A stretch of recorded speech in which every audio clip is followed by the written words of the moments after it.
Direct பண்ண அந்த புதுசில் 90s வந்து ஒரு படம் எல்லாம் பேசிக்கிட்டாங்க. அந்த மாதிரி ப்ரிவியூவில் வந்து படம் முடியும் போது எழுந்துச்சு எல்லாரும் கை தட்டினாங்க அப்படின்ட்டு.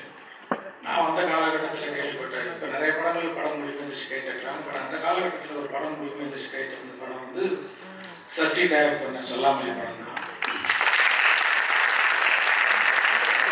அவ்வளோ ஒரு அருமையான ஒர்க்கு. படம் முடிஞ்சதுக்கு அப்புறமா அந்த படத்தை பற்றி யோசிக்க வச்சு அதை பற்றி பேச வச்சு அப்புறம் 2-3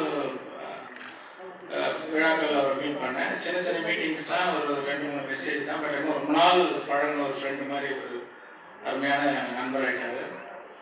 பார்த்தீங்கன்னா அவர் ஒரு நல்ல ரசிகர். வந்து யார் என்ன பேசினாலும் அதில் உள்ள ஒரு நல்ல விஷயத்தை வந்து அழகாக அந்த மைண்டில் வச்சுட்டு எல்லாத்தையும் ஷேர் பண்ணிக்குவார். கவிதையாகட்டும், ஒரு படமாகட்டும், எதுவாக இருந்தாலும் சின்ன சின்ன விஷயங்களை அழகாக ரசிக்கிற ஒரு நல்ல ரசிகர் தான் ஒரு நல்ல படைப்பாளியாக இருக்க முடியும். அந்த வகையில் ஒரு அருமையான ரசிகர். அது மட்டும் இல்லை, எல்லாத்துலேயும் பார்த்தீங்கன்னா ஒவ்வொரு விஷயத்துலையும் டீட்டெயில், ஒவ்வொரு டைட்டில் டிசைன் கூட பார்த்தீங்கன்னா அந்த 5 வந்து எவ்வளோ அழகாக உட்கார வச்சுருக்காங்க. அந்த ட்ரிபிள் ஃபைன்றது ரொம்ப அந்த டிசைன்லேயே அவ்வளோ அக்கறை எடுத்து காஸ்டியூமு, கேஸ்டிங்கு, லொக்கேஷன்ஸு, டியூன்ஸு அப்படின்ட்டு ஒவ்வொரு இன்ச்சும் மெனக்கெட்டுருக்காருன்றது நல்லா தெரியுது. இப்போ வந்து ஒரு படம் ஒரு காலகட்டம் ஒரு வருஷம் 1.5 வருஷம் ஆகுது அப்படிங்கும்போது அதுலேயே இருந்துகிட்டு இருக்கும்போது வந்து அது எவால்வ் ஆகி ஒரு கம்ப்ளீஷன் கண்டிப்பாக கரெக்டாக வந்துடும் அந்த படம். எப்படியும் அந்த மாதிரி இந்த படமும் கண்டிப்பாக வந்துருக்குன்னு நான் நம்புகிறேன். ரொம்ப அருமையாக அந்த ட்ரைலர் பார்க்கும்போதும் அந்த பாட்டை பார்க்கும்போதும் அவருடைய டீட்டெயில் ஒர்க்கு நல்லா தெரிஞ்சுது. கண்டிப்பாக அவருடைய உழைப்புக்கு இந்த படம் பெரிய வெற்றி அடையும்னு நினைக்கிறேன். அதே மாதிரி பரத் பார்த்தீங்கன்னா பாய்ஸில் வந்து எல்லாம் விளையாட்டு பசங்க. அந்த ஏஜில் வந்து இஷ்டத்துக்காங்க ஓடிடுவாங்க, பிடிக்க முடியாது யாரையும். ஆனால் பரத் மட்டும் அந்த ஏஜ்லேயே வந்து ரொம்ப சின்சியராக ரொம்ப ஒபீடியண்ட்டாக இருக்கக்கூடிய ஒரு நல்ல ஆக்டர். அதே மாதிரி காதலில் பார்த்தீங்கன்னா அந்த ஏஜுக்கு அது அவ்வளோ பெரிய மெச்சூரிட்டி, அவ்வளோ பொறுப்பாக ஒரு படத்தை வந்து டெடிகேட்டடாக பண்ணுறதுன்றது பெரிய விஷயம். இந்த படம் பார்த்தீங்கன்னா வந்து இந்த ஏஜ்லேயே வந்து ஒரு 6 பேக் இந்த மாதிரி பாடி பில்ட் பண்ணி பண்ணுறதுலாம் ரொம்ப பாராட்ட வேண்டிய ஒரு விஷயம். ஏன்னா நம்ம ஈஸியாக சொல்லிடுவோம் ஆக்டர்ஸ் கிட்ட வந்து, சார் கொஞ்சம் 6 பேக் போட்டுருங்க, கொஞ்சம் பாடி வெயிட் போட்டுருங்க, கொஞ்சம் ஸ்லிம் ஆகிடுங்க, கொஞ்சம் குண்டாகிடுங்க, ரொம்ப ஈஸியாக சொல்லிடுவோம். ஆனால் அது எவ்வளோ பெரிய கஷ்டம்னு இருக்கும். எப்படின்னா படம் டைரக்ட் பண்ணும்போது இப்போ நமக்கு வந்து உடற்பயிற்சி செய்கிறதுக்குலாம் டைம் இருக்காது.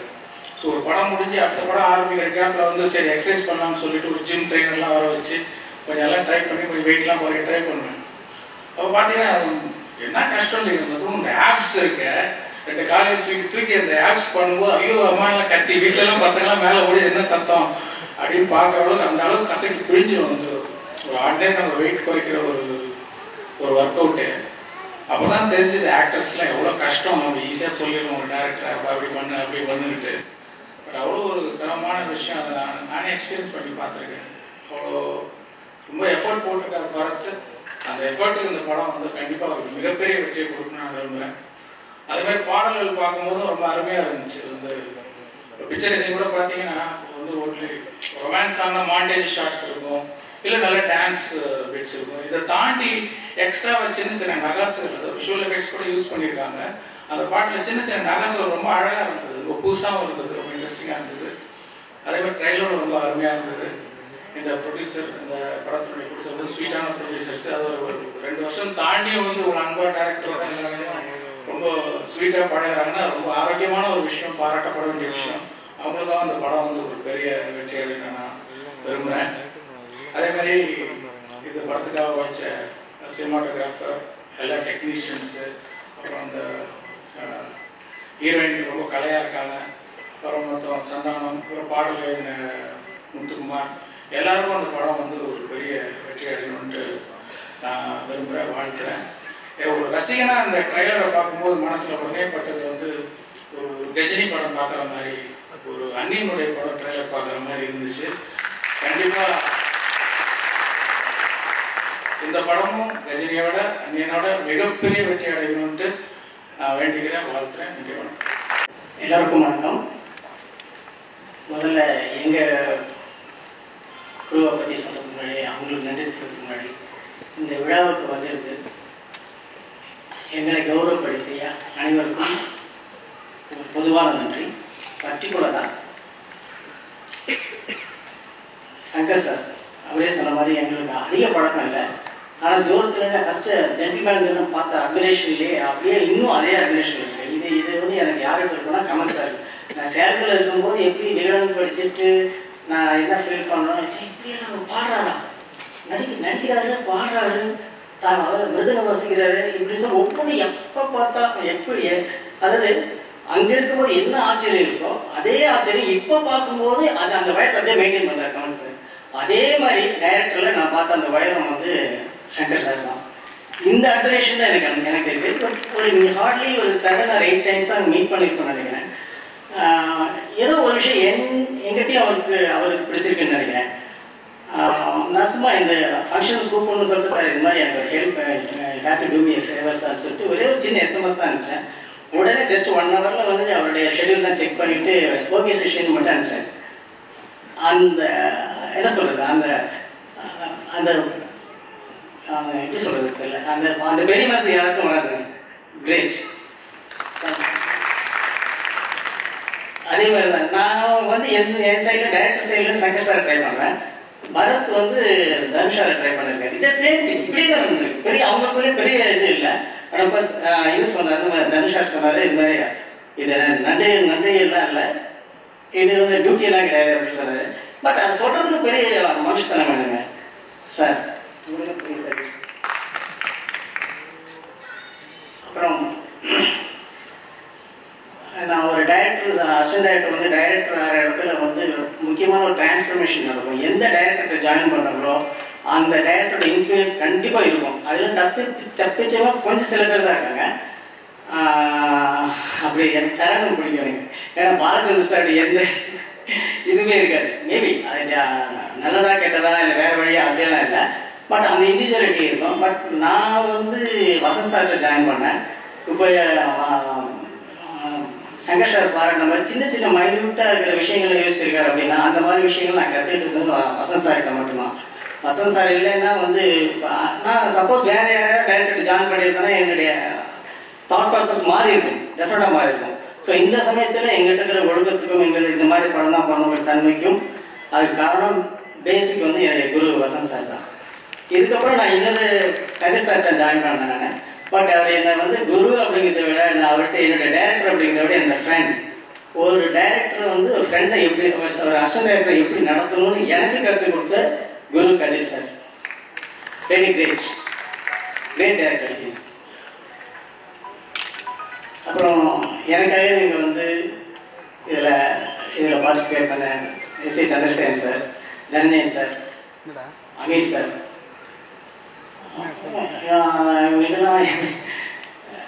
நன்றி சார். லிங்கு என்னோட ஃப்ரெண்டு. டெய்லி டெய்லி பேசலாம் எஸ்எம்எஸ் இருக்கும், ஏதாவது ஒரு எஸ்எம்எஸ் இருக்கும், ஏதாவது ஒரு கொட்டேஷன் இருக்கும், ஏதாவது ஒரு கவிதை 2 லைன், இது எப்படி இருக்குன்னு நான் எப்படிப்பட்ட ஃப்ரெண்டு லிங்கோ. அவர் வந்து பாராட்டுறது இது எல்லாம் என்னோட பெருசாக தெரியல. ஓகே அவ்வளோதான், என் ஃப்ரெண்ட், ஹீஸ் மை ஃப்ரெண்ட். இது தேங்க்யூ. எஸ் ராமகிருஷ்ணன் சார், இவர் நானும் ஒரு நம்ம முன்னாடியே அவர் எழுத படிச்சுட்டு நான் அவருடைய வாசகனாக இருந்த சமயத்தில் இருந்து அதுக்கப்புறம் இப்போ நாங்கள் நெய்பர் ஆகி ஷட்டில்காக் ஆடுற ஃப்ரெண்டாக இருந்தாலுமே ஒரு டிஸ்டன்ஸ் நான் மெயின்டைன் பண்ணேன். ஏன்னா எழுத்தாளர் அப்படிங்கிற வேறங்க, அவங்கெல்லாம் வந்து நம்ம அவங்களெல்லாம் கம்பேர் பண்ணவே முடியாது நம்ம. ஸோ அந்த அட்மிரேஷன்லேயே நான் பழகிட்டு இருக்கேன். அவர் வந்து இந்த இதுக்கு வந்து என்ன சார் இது மாதிரி நான் வந்து ஒரு ரொமான்டிக் ஆக்ஷன் தான் பண்ணியிருக்கேன் சார், பூ மாதிரி படம்லாம் பண்ணேன் சார், அதெல்லாம் இல்லை சார், நான் வரணும் உங்கள் படத்துக்கு வரணும்னு சொல்லிட்டு வந்து இதை பார்ட்டிசிபேட் பண்ண அவருக்கும் இந்த மிகப்பெரிய நன்றி. அப்புறம் ஒவ்வொருத்தராக இந்த விஜய் ஆண்டனி, எஸ்.எஸ். குமரன், இப்போ இங்கே வந்திருக்கிற நிறைய பேர் என்னுடைய ஃப்ரெண்ட்ஸுங்க, என்னுடைய நண்பர்கள், என்னுடைய நலமின்மைகள், அவங்க எல்லாருக்கும் சாரி நேரமின்மை மூலமாக ஒவ்வொருத்தர் பேரையும் என்னால் குறிப்பிட முடியல. எல்லாருக்கும் என்னுடைய மிகப்பெரிய நன்றி. இதுக்கப்புறம் இந்த படத்தில் சம்மந்தப்பட்ட எல்லாரும் முதல்ல ப்ரொடியூசர்ஸ்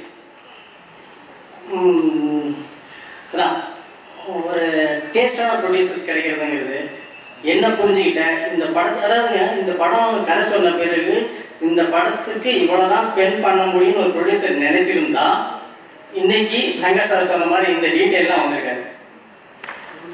யார் நடிக்கிறாங்க, அதுக்கு என்ன மார்க்கெட் இருக்கு, இப்போ சினிமா எந்த நிலைமையில் இருக்கு, இதெல்லாம் கவலைப்படாம இந்த கதைக்கு இவ்வளோ ஸ்பெண்ட் பண்ணாதான் படம் நல்லா வரும், உங்க கதை வெளியே வரும்னு சொல்லிட்டு கணக்கு பார்க்காம செலவு பண்ண என்னோட ப்ரொடியூசர் சிட்டி பாபு சாருக்கும் செந்தில் சாருக்கும் என்னுடைய மனமார்ந்த நன்றி.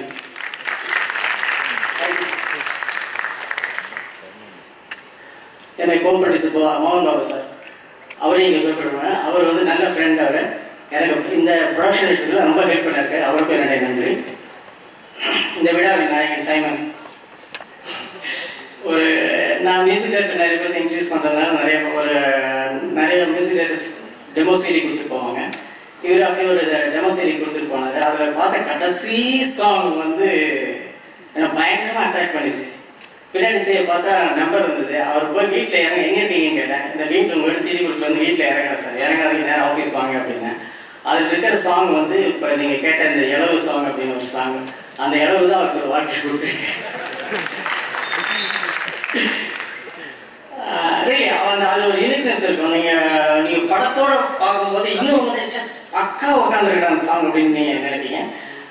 நீங்கள் படத்தை பார்க்கும்போது இன்னும் பெரிய இம்பாக்ட் கிடைக்கும் அந்த படத்துக்கு, அந்த பாட்டுக்கு. இதுக்கப்புறம் பாடலாசை நம்ம ஒன்றும் சொல்ல வேண்டிய அவசியம், அவ்வளோ சிம்பிளிசிட்டி. அது ஒரு சாதாரண வார்த்தையாக இருக்கும். ஆனால் அந்த சங்கத்தில் ஏறி உட்காரும்போது அவ்வளோ பெரிய இம்பாக்ட் கொடுக்கக்கூடிய ஒரே பாடலாசிரியர் நான் முத்துக்குமார். என்னுடைய ஃபேவரட் பாடலாசிரியர் அவர். பெரும்பாலும் ஏதாவது ரிசல்ட்டில் கடற்கரை ஓரமாக காற்று அதை சிறுசிறுன்னு அடிக்கிற இதில் அவர் உட்காந்து அப்படியே தமிழ்ச்சி எழுதிட்டு இருப்பார், சொல்லிட்டு இருப்பாரு. நான் வந்து யாருமே கூட்டு போக மாட்டேன். அவர்கிட்ட பாட்டு எழுதும்போது மட்டும் யாருமே கூட்டு போக அதுக்கு பயங்கர இன்ட்ரெஸ்ட். ஏன்னா அவர் என்னோட டியூன் மட்டும் கேட்டுருக்காங்க. அந்த டியூன் அவர் வந்து போட்டு அவருடைய சிஸ்டமில் போட்டு பார்ப்பாரு, கேட்பாரு. அது வார்த்தையாக மாறும்போது இருக்கிற அந்த என்ன சொல்கிறது, அந்த பூமலர் அந்த நிமிஷம் இருக்குல்ல, பயங்கர எக்ஸைட்டிங்காக இருக்கும். அவர் சில சமயம் வந்து அவர் சொல்கிற அவருடைய வார்த்தைகள் எனக்கு அவ்வளவா ஏறாது. அப்படியே என்னுடைய பேனா அப்படியே தயங்கிட்டு இருக்கும். அவர் சொல்லுவார், நான் எழுதிட்டு இருப்பேன், தயங்கிட்டு இருக்கோம். அப்போ ஷார்ட் வந்து அவரோட ஃபேஸுக்கும் என்னுடைய கைக்கு மட்டும்தான் இருக்காது, என்னோட ஃபேஸுக்கு இருக்காது. நான் தயங்கிறத பார்த்த உடனேயே அவர் அடுத்த வரையும் சொல்ல ஆரம்பிச்சிருவாரு, அதுக்கு ஆல்டர்னேட்டிவ் லைன் சொல்ல ஆரம்பிச்சிருவாரு. இப்படி நிறைய எங்களுக்குள்ள பெரிய அண்டர்ஸ்டாண்டிங் இருக்கு. ஸோ என்னுடைய எல்லா படத்திலும் அவருடைய நட்பு தொடரும், அவருடைய பணி தொடரும். இதுக்கப்புறம் பரத்,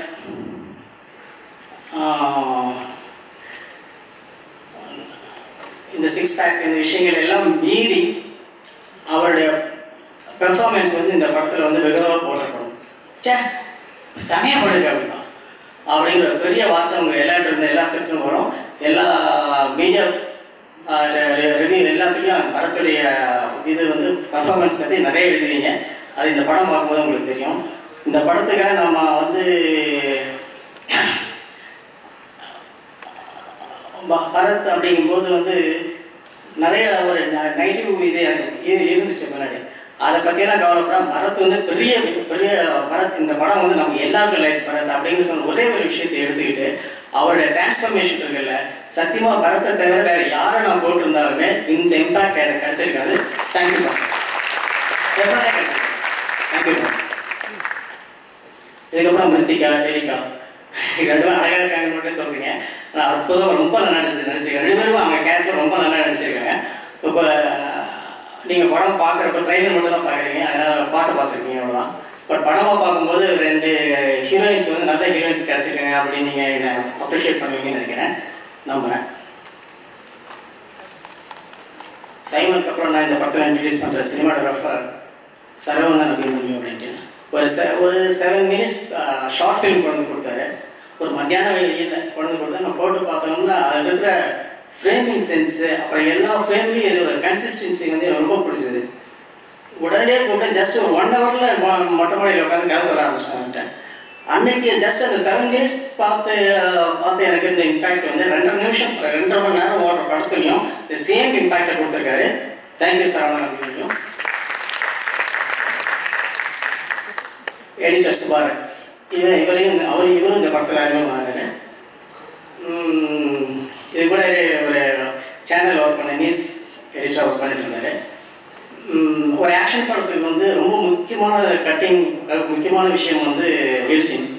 அந்த கட்டிங்கில் ஏதாவது ஒரு சின்ன மிஸ்டேக் இருந்தால் கூட என்ன சொல்கிறது, அந்த ஸ்பீட், அந்த கட்டிங் பாயிண்ட் இதுலாம் ரொம்ப என்னை விட ரொம்ப ஷார்ப்பான ஒரு எடிட்டர். ஸோ இவரை சூஸ் பண்ணதில் வந்து நான் ரொம்ப ரொம்ப ஹாப்பி. அவர் வந்து ஒரு மிகப்பெரிய எடிட்டராக இந்த படத்தை உட்கார வெளியே வருவார். தேங்க்யூ சுபாரன். இப்போ ஆக்ஷன் படம் பண்ண வந்துட்டு கரெக்டான ஒரு ஆக்ஷன் டைரக்டர் இல்லை அப்படின்னா வந்து நம்ம என்ன நினைச்சாலும் வெளியே வராது. பரத் என்ன எக்ஸ்பெக்ட் பண்ணியிருந்தாலுமே அதை வந்து வெளியே கொண்டு வந்து ஒரு ஆக்ஷன் டைரக்டர் வேணும். அப்படி எனக்கு கிடைச்ச மிகப்பெரிய ஒரு ஜெம் தான் ரவி ஸ்ரீசந்திரன் அப்படிங்கிற ஒரு ஆக்ஷன் டைரக்டர். பேரை பார்த்தோன்னே வந்து ஏன்னா ரவி கே சந்திரன் மாதிரி சினிமாட்டோகிராஃபர் அப்படிங்கிற மாதிரி இருக்கும். ஆனால் அவர் மிகப்பெரிய ஒரு ஆக்ஷன் டைரக்டர். இந்த படத்துக்கு அப்புறம் அது வெளியே வரும். Thank you sir. Executive producer Kumar.